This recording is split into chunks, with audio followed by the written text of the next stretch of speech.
할렐루야, 환영하고 축복합니다. 오늘은 수요일입니다. 하나님의 말씀은 요한계시록 19장 5절입니다. 보좌에서 음성이 나서 이르되 하나님의 종들 곧 그를 경외하는 너희들아 작은 자나 큰 자나 다 우리 하나님께 찬송하라 하더라. 아멘. 주님의 보혈로 다 씻어주시고 오늘 또 예배 중에 우리를 치유하시는 하나님 아버지께 모든 찬양과 존귀와 영광을 올려드립니다. 특별히 예수님이 어떤 분이신지 우리에게 밝히 계시하여 주실 때 나의 구원자이시며 나의 영원한 신랑이신 그 예수님을 깊이 사랑하시고 예수님만 찬양할 수 있는 가장 복된 저와 여러분들 되어지기를 주님의 이름으로 축복합니다. 주일날 하나님의 영광을 보고 찬양하는 다윗을 보았습니다. 예수님이 그의 피난처가 되어주셨습니다. 예수님이 그가 위험 가운데 처하였지만 지켜주시고 건져주시는 것을 보았습니다. 반면에 자기의 영광을 가지려 했던 사울은 하나님이 지켜주시지 않았습니다. 결국은 망하는 인생을 살게 되는 것을 봅니다. 사랑하는 성도님 여러분, 성도는 하나님의 영광을 찬양하는 자다라고 하는 것에 대하여 조금도 의심하지 말기를 주님의 이름으로 축복합니다. 이 말씀은 하나님은 찬양받기에 합당하시다. 하나님은 찬양받으시기에 합당한 그분의 영광이 있다라고 하는 뜻입니다. 우리 예수님께서 영광 받으시기에 합당한 존재이신 것을 안다라고 하는 것이 성도는 우리 예수님을 찬양하는 존재다라고 하는 뜻이 되어집니다. 예를 들면 북한의 체제 가운데 김정은이라고 하는 절대 독재자가 있습니다. 그러면 그가 등장할 때 북한의 백성들이 어떻게 하죠? 막 환호성을 지르면서 박수를 치면서 그 김정은을 찬양하는 것을 보게 되어집니다. 그 사람들은 김정은이라고 하는 자가 자기들의 아바이 수령 이렇게 표현을 하면서 자기들의 지도자, 자기들을 먹이시고 살리는 위대한 지도자 이렇게 생각하면서 찬양받기에 합당하다고 여깁니다. 그렇게 생각하지 아니하면은 죽임을 당하는 이런 세뇌 교육을 어렸을 때부터 받게 되어지죠. 제가 만약에 그 자리에서 태어나 자라났다면 저도 그런 행동을 하게 될 것입니다. 또 성경에 바벨론이라고 하는 나라가 등장하는 것을 보게 됩니다. 느부갓네살이라고 하는 왕이 있었는데 그 사람은 예수님을 찬양하면 모두가 다 죽임을 당할 것이라 라고 이렇게 선포합니다. 그의 눈에 그의 나라에서는 우리 하나님이 찬양받기에 합당하지 않다라고 하는 겁니다. 누가 찬양받기에 합당한 겁니까? 느부갓네살이라고 하는 그 나라의 황제가 찬양받기에 합당하다라고 하는 뜻입니다. 그러나 다니엘이라고 하는 사람은 거기에 굴복하지 아니하고 나는 찬양받기에 합당하신 분은 하나님밖에 계시지 않습니다. 그러면서 신앙의 승리를 하는 것을 보게 되어집니다. 제가 왜 북한의 체제와 바벨론의 체제 이런 말씀을 드렸느냐면 거기에서 어떻게 신앙생활 하는가라고 하는 이 부분이 천국에서는 어떻게 연결되어질까라고 하는 것을 말씀드리고자 하는 것입니다. 천국에는요, 느부갓네살에 다니엘만 들어갔을까요? 아니면 다니엘 외에 다른 사람들 들어갔을까요? 물론 다니엘의 세 친구를 포함해서 다니엘이라고 표현한 겁니다. 그러면 다니엘과 그의 세 친구만 천국에 들어갔습니까? 그렇지 않습니다. 느부갓네살에도 다니엘과 그 친구 3명 외에도 천국에 들어간 사람이 있습니다. 북한에서 김정은이 등장할 때 김정은이 찬양받기에 합당한 존재라고 여겨서 세뇌를 당한 사람들이 막 찬양을 합니다. 그러면 그분들은 한 사람도 천국에 못 들어가느냐? 그렇지 않습니다. 김정은을 찬양했던 사람 중에도 천국에 가는 사람이 있고 바벨론 시대에도 천국에 가는 사람이 다니엘 그 친구들 외에도 분명히 있습니다. 그런데 진짜 중요한 얘기를 말씀드리고 싶은 겁니다. 중요한 얘기요. 천국에 가면 찬양만 한다. 이 말씀을 드리고 싶은 겁니다. 천국에 가면 찬양만 한다는 겁니다. 우리가 읽은 본문의 말씀을 다시 한번 읽어보겠습니다. 보좌에서 음성이 나서 이르시되 하나님의 종들 곧 그를 경외하는 너희들아 작은 자나 큰 자나 다 우리 하나님께 찬송하라 하더라. 주님의 음성이 들린 겁니다. 작은 자나 큰 자나 다 하나님을 찬송하라. 이렇게 음성이 들린 겁니다. 여기서 우리가 눈여겨봐야 될 단어가 있는데 작은 자와 큰 자라고 하는 겁니다. 그러면 작은 자와 큰 자가 천국에 있다라고 하는데 상급이 많은 자, 상급이 적은 자 이런 개념으로 생각하면 안 됩니다. 우리는 보통 상급이 많다, 상급이 적다, 작은 자다, 큰 자다 이런 단어를 듣게 되어지면 그 사람 연봉이 얼마가 되어지는 거야? 그 사람 그곳에서의 직급이 어떤 것이야? 이것을 떠올릴 수밖에 없습니다. 이 세상의 구조가 다 그렇기 때문에 그렇습니다. 그런데 천국에서 작은 자, 큰 자다라고 하는 것은 그런 이 세상의 구조 속에서 나타나는 개념이 아니다라고 하는 겁니다. 천국에서 큰 자와 작은 자는 어떤 것입니까? 여러분, 내가 천국에 갔습니다. 그러면 천국에 간 것이 가장 큰 상급입니다. 내가 예수님의 신부입니다. 그러면 내가 예수님의 신부가 되어진 것이 내게 가장 큰 상급이다라고 하는 겁니다. 그런데 분명한 것은 작은 자도 있고 큰 자도 있다라고 말씀을 해주시고 이 모든 자들이 다 하나님께 찬송한다라고 이렇게 말씀을 해주시는데 제가 앞에서 다니엘의 이야기를 말씀드린 것은 다니엘은 작은 자입니까? 큰 자입니까? 이거는 볼 것도 없습니다. 다니엘은 분명히 큰 자에 속하는 것입니다. 그런데 중요했던 것이 뭐였습니까?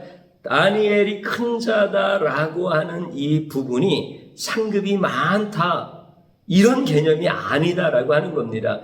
우리는 천국에 가면 전부 다 성도들은 예수님의 신부입니다. 그러면 다니엘과 같은 사람은 예수님의 정실 부인이 되어지고 느부갓네살 그 시대에 살았던 그래서 느부갓네살의 신상에 금신상에 절을 하다가 겨우 구원을 받은 사람은 예수님의 첩으로 사는 겁니까? 그렇지 않다는 겁니다. 다니엘도 신앙의 승리를 한 다니엘과 같은 사람도 예수님의 거룩하신 신부이고 예수님이 십자가에 달려서 그 모든 사역을 완성하실 때 강도로서 십자가에서 죽어가다가 겨우 구원을 받은 그 사람도 예수님의 거룩한 신부로 영원히 예수님을 사랑하는 거예요. 예수님과 찬양하면서 그렇게 살아가는 거예요. 그러나 분명한 것은 부끄러운 구원을 받은 사람도 있고 하나님의 은혜 가운데서 부끄럽지 않은 구원을 받은 사람도 있어요. 분명히 천국에는 작은 자도 있고 큰 자도 있습니다. 그러나 그것이 구분되어지지 않는다라고 하는 겁니다. 상급의 차이가 있는 것이 아니라는 겁니다. 예수님과 가까우냐 뭐냐 이런 문제의 차이가 아니라는 겁니다. 그들 모두가 다 영원하신 예수님을 찬양하며 영원하신 예수님이 그의 신랑이 되어서 그렇게 살아가는 것이 천국인 줄로 믿습니다. 그러면 큰 자와 작은 자에 대한 이야기를 조금 더 말씀드려 봅니다. 여러분들 요셉이라고 하는 사람이 있습니다. 그 다음에 그의 형들이 있습니다. 누가 큰 자입니까? 그들이 모두 천국에 갔을 때 요셉의 형들과 요셉 이들 중에서 누가 큰 자입니까? 분명히 요셉입니다. 그러면 왜 요셉이 큰 자입니까? 요셉은 용서했기 때문에 큰 자야 이렇게 말할 수 있습니다. 그러면 어떻게 용서했는데 라고 하는 것을 생각해 볼 필요가 있습니다. 그러면서 제가 질문 한번 드려봅니다. 총리가 되었기 때문에 용서했다. 이거는 부정적인 의미가 아닙니다. 여러분들 인생을 살다 보면은 굉장히 험한 시절 많습니다. 그때는 욕도 하고 그때는 배신도 하고 그때는 살기 위하여 정말 자기가 비인격적으로 행동할 수 있습니다. 어떤 인간이든지 다 마찬가지입니다. 그러다가 그 인생의 어려운 시기를 지나서 승리했습니다. 그러면 그 다음에 어떻게 합니까? 내 허물도 당신의 허물도 다 용서하자. 아, 이제 우리 잘 되지 않았냐? 우리 총리가 되어지지 않았냐? 이렇게 하는 게 여러분들 나쁜 겁니까? 그럴 수 있습니다. 그러면 요셉이 형들을 용서한다라고 했을 때 총리가 되었기 때문에 용서한다라고 하는 것은 부정적인 의미가 아니다라고 하는 겁니다. 만약 요셉이 감옥에서 썩어 있었다고 한다면 형들을 용서 못하는 것이 당연할 수도 있습니다. 그런데 총리가 되어진 겁니다. 자기가 생각할 수 없는 지위까지 올라간 겁니다. 그러면 과거에 배신했던 형들쯤이야 용서해 줄 수 있는 거 아닙니까? 이게 첫 번째 질문입니다. 총리가 되었기 때문에 용서했다. 두 번째 질문은 예수님의 의도를 알기 때문에 용서했다. 답이 뭡니까? 이거는 뭐 물어보나 마나 이제 예수님의 의도를 알기 때문에 용서했다라고 하는 게 답이 되어지는 거죠. 그럼 예수님의 의도가 뭐죠? 요셉을 이집트로 보내신 하나님의 의도를 안 겁니다. 그래서 용서한 겁니다. 총리가 되었기 때문에 용서하는 것도 훌륭한 겁니다. 총리가 되었기 때문에 용서할 수 있다라고 하는 사람의 인격 정도만 되어지도 굉장히 훌륭한 겁니다. 그런데 요셉은 그런 정도의 인격의 사람이다라고 하는 것을 성경에서 말하려고 하는 게 아닙니다. 요셉이 형들을 용서했던 것은 총리가 되었기 때문이 아니라 이미 감옥에서 용서를 하는 겁니다. 그래서 하나님이 감옥에서 건져주시는 겁니다. 그리고 총리의 자리로 이끌어 가시는 겁니다. 그러면 요셉이 형들을 용서한 것은 총리가 되어서 그때 만났기 때문에 용서한 게 아닙니다. 이미 감옥에서 하나님께서 요셉에게 용서에 대한 것을 받아내시는 겁니다. 내가 너를 용서한과 같이 너희도 형들을 용서하라고 하는 이 엄청난 메시지를 하나님이 받으시는 거예요. 그리고 2년이 지났을 때 감옥에서 나올 수 있도록 하나님이 역사하시는 거예요. 그러니까 하나님이 요셉을 이집트로 보내신 것을 알게 되었을 때 비로소 형들을 용서했다라고 하는 거예요. 그래서 하나님이 요셉을 이집트로 보내시는 선하신 뜻이 있는데 그 뜻이 이루어지는 과정 속에서 아버지와 단절되어지는 아픔을 겪었고 형들의 배신을 겪은 겁니다. 그런데 하나님이 그 아픔의 과정이 있었지만은 하나님이 보내셨다라고 하는 것에 대해서 알게 되어진 겁니다. 그래서 그때 형들을 용서하게 되어지는 겁니다. 이 사람을 가리켜서 뭐라고요? 천국에서 큰 자라고 얘기하는 겁니다. 그 천국에서는 작은 자나 큰 자나 다 예수님만 찬양하는 겁니다. 사랑하는 성도님 여러분, 천국은 찬양만 했다. 할렐루야. 가슴이 막 뛰지 않아요. 천국은 찬양만 있다. 이야, 너무 좋지 않아요? 근데 여러분들 우리가 작은 자로 이 땅에서 살면 그 귀하신 주님을 찬양하지 못하는 거예요. 그래서 요셉이 감옥에서 막 찬양을 하는 거예요. 물론 성경에 안 나와 있습니다. 그러나 하나님이 보내신 것을 안 거예요. 하나님의 의도를 안 거예요. 그 과정 속에서 형들이 배신했던 그 아픔도 겪게 되어지는데 그 아픔을 하나님의 뜻을 알고 나니까 용서가 되어지는 이게 큰 자예요. 오늘 사랑하는 성도님 여러분, 이제 큰 자로 사십시다. 저도 마찬가지고 여러분들도 마찬가지입니다. 천국은 찬양할 것밖에 없습니다. 큰 자나 작은 자나 영원히 나의 신랑이신 예수님을 찬양하는 곳입니다. 그렇다고 한다면 여러분들 큰 자로 찬양하고 싶지 않습니까? 다시 말씀드리면 내가 이 땅에서 큰 자로 살아갈 수 있도록 하나님의 은혜를 구하는 겁니다. 이곳에서 주님을 찬양하는 겁니다. 내 인생 막 얽혀 있는 것 같아도 다 주님의 선하신 뜻 가운데 있는 겁니다. 그 중간중간에 내가 범죄할 수도 있고 내 주변에서 나를 배신할 수도 있고 이런 여러 아픔들이 있을 수 있습니다. 그러나 하나님은 나에 대하여 선하신 뜻을 갖고 계십니다. 그러므로 인하여 내 자신의 죄에 대해서도 용서할 줄 알고, 다시 말씀드리면 하나님이 나를 사랑하시고 하나님이 나의 죄를 용서하셨다는 것을 믿으라는 얘기입니다. 나에 대해서 배신한 자가 있으면 여러분 용서하십시오. 용서하십시오. 여러분들의 아픔을 제가 몰라서가 아니라 용서하십시오. 그래야 여러분들이 큰 자입니다. 우리 예수님이 나와 여러분들의 죄를 용서해 주셨잖아요. 그 예수님의 용서를 깊이 아는 자가 큰 자라고 하는 겁니다. 그런 자들이 입술이 열려서 찬양하는 겁니다.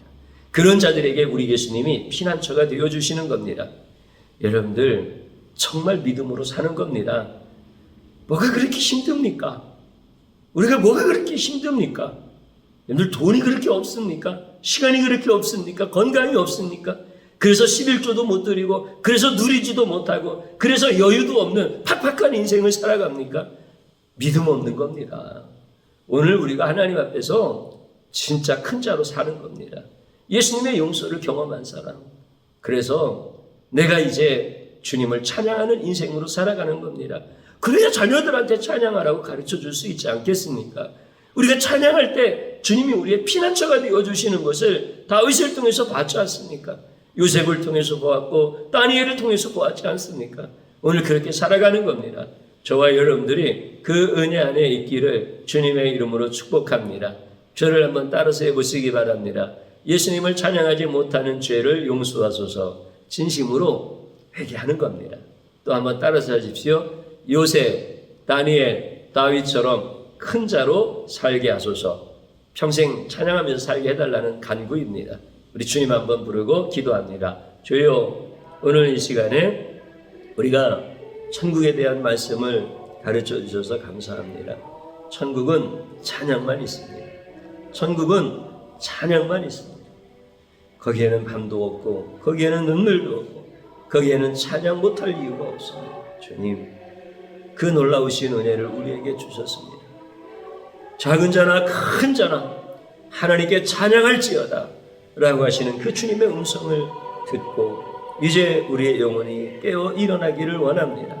주여, 우리가 살아가는 인생 속에서 우리는 배신하기도 하고 배신을 당하기도 하고, 주여, 우리가 살아가는 이 세상 속에는 찬양하지 못할 만한 이유들이 너무나 많은 것 같습니다.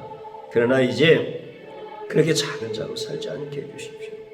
주님, 모든 사람들이 세상과 사람을 향하여 찬양과 영광을 돌릴 때 우리는 예수님 외에는 영광을 받으시기에 합당한 분이 안 계시다고 담대히 말할 수 있는 자로 살 수 있도록 은혜를 베풀어 주옵소서. 은혜를 베풀어 주옵소서. 이렇게 큰 죄로 살기를 간절히 원합니다. 그래서 우리 자녀들이 믿음으로 승리하기를 원합니다. 우리 자녀들이 예수 그리스도 안에서 피난처가 되어주시고, 그리고 그들의 지경이 넓어지고 그들이 복을 받는 가장 귀한 자녀의 삶을 살게 하시고 우리 성도들의 삶을 살게 하여 주시고, 하나님, 오늘 예배 중에 이 말씀이 우리를 치유하시고 우리를 회복시켜 주시고 우리로 하여금 이제 영원하신 예수님만 찬양하며 살 수 있도록 역사하여 주옵소서. 생명 주신 예수님의 이름으로 기도드리옵나이다. 아멘.